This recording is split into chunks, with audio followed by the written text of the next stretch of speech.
Hello friends, આજે આપણે ખારી ભાજીના ભજીયા બનાવીશું. ગૌરી વ્રતમાં ખાવા માટે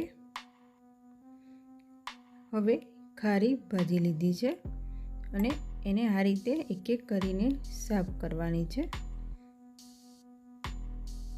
અને આ ભાજી દરિયામાં થાય છે એટલે ખારી આવે છે, એમાં મીઠું નાખવાની જરૂર નથી પડતી. હવે આપણે ધોઈ લીધી છે અને ઘઉંનો જાડો લોટ લેવાનો છે. 1 વાડકી જાડો લોટ લઈ લીધો છે.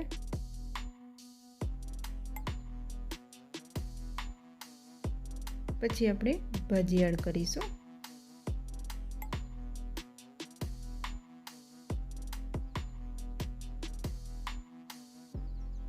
અને થોડું 2 ચમચી દહીં એડ કરવાનું છે.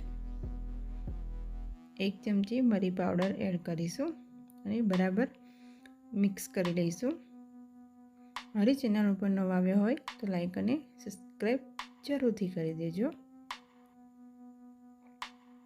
હવે બરાબર મિક્સ કરી લેવાનું છે.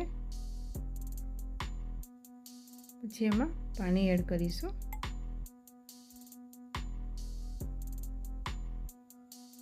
વિડીયો પસંદ આવે તો તમે પણ જરૂરથી ટ્રાય કરજો. હવે બરાબર મિક્સ કરવાનું છે. હવે થોડી ઓછી ભાજી લાગી એટલે આપણે થોડું ભાજી એડ કરીશું અને થોડું પાણી એડ કરવાનું છે. આ રીતે બધું મિક્સ કરી લેવાનું છે. એકદમ ખીરું બનાવી દેવાનું છે ભજીયાનું. અને આ રીતના ભજીયા પડે એ રીતનું ખીરું બનાવવાનું છે.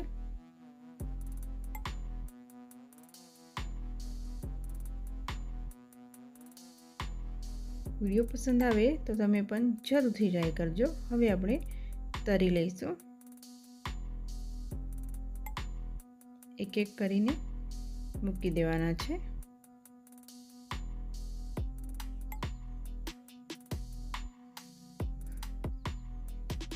સ્પેશિયલ ગૌરી વ્રતમાં ખાવા માટેના ભજીયા છે.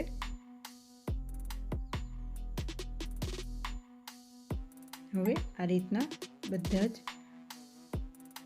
ભજીયા આવી રીતે મૂકી દેવાના છે.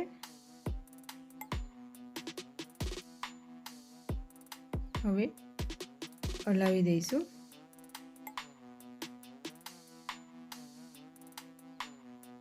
એકવાર ધીરે રહીને ફેરવવાના છે.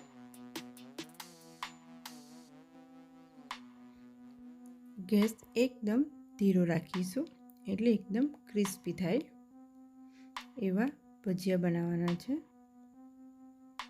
અને દહીંની જોડે ખાવાના છે. બહુ જ મસ્ત લાગે છે.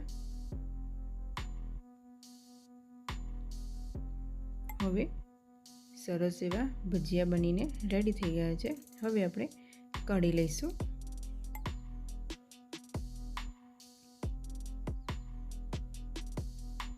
ખારી ભાજીના ભજીયા બનીને રેડી થઈ ગયા છે.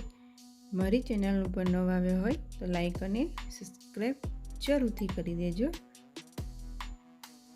ફરી એક નવા વિડીયો સાથે મળીશું અને ગુજરાતી વાનગીમાં આવા નવા વિડીયો મળતા રહેશે. Thank you for watching.